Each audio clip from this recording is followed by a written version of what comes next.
Legislature, where every week we will sit down and talk to members of the House of Representatives to find out about their concerns, issues, and legislation moving through the halls of the state capitol.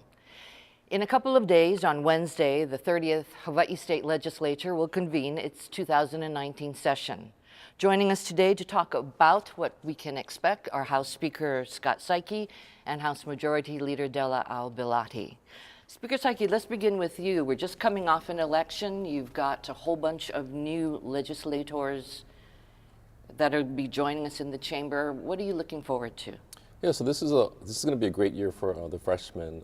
This is the largest freshman group that we've seen probably over the past 10 years. We have 9 members on the Democratic side. We have one new member on the Republican side. This group is diverse. The majority of the 10 are female. There's diversity in terms of their backgrounds and professions. And I can tell that they are pretty eager to start working. They're going to be very substantive and helpful in the House. Do you think it's going to make your job easier or harder? Oh, absolutely easier, because they're gonna contribute. Great. Let's talk a little bit about what the priorities or top issues might be this coming session. Why don't you talk a little bit about that, Brett? Sure. So the House is embarking on a new approach to the budget. We're really going to have chairs dig down into the budget and look at specific subject matter areas and departments.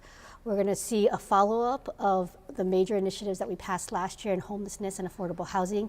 And we're going to take up those perennial issues that always come up, things like minimum wage, the rising cost of healthcare, the high cost of living, as well as things like campaign finance reform and other election reforms. Well, you know, last year was a banner year for the legislature, and particularly the House. You passed 3 pieces of major legislation dealing with affordable housing and the homeless situation, and the emergency funding for Kauai and Oahu. How will you be following up on those issues this year, Speaker? Right, so that's an important point, because one of the reminders we have for our House members is that when we pass significant legislation, we should always review it and follow the subsequent years to make sure that it's being implemented. Because often the legislature enacts a law and then kind of forgets about it. But the Affordable Housing Bill appropriated $200 million for the Affordable Rental Housing Trust Fund. We will be working with the lead agency, which is the HHFDC, the Housing Finance Development Corporation, to make sure that these monies will be targeted towards specific projects. I'm assuming that they'll have to allocate these funds over a period of about 10 or 12 years to use it all. As far as the Ohana zones, the legislature appropriated $20 million for transitional homeless projects. The governor has already allocated a portion of those funds, but we want to make sure that those funds are used as intended, which was to create transitional housing projects for homeless individuals based on a model program that was built on Nimitz Highway a couple of years ago. So how specifically, so you oversight to make sure that the action is going the way that the legislation intended it to. In the area of homelessness, Representative Bilati, the governor did come out with his Ohana zones concept. He came out with a concept, but he has not executed on the contracts, particularly on Oahu. We know that there are 2 outstanding sites.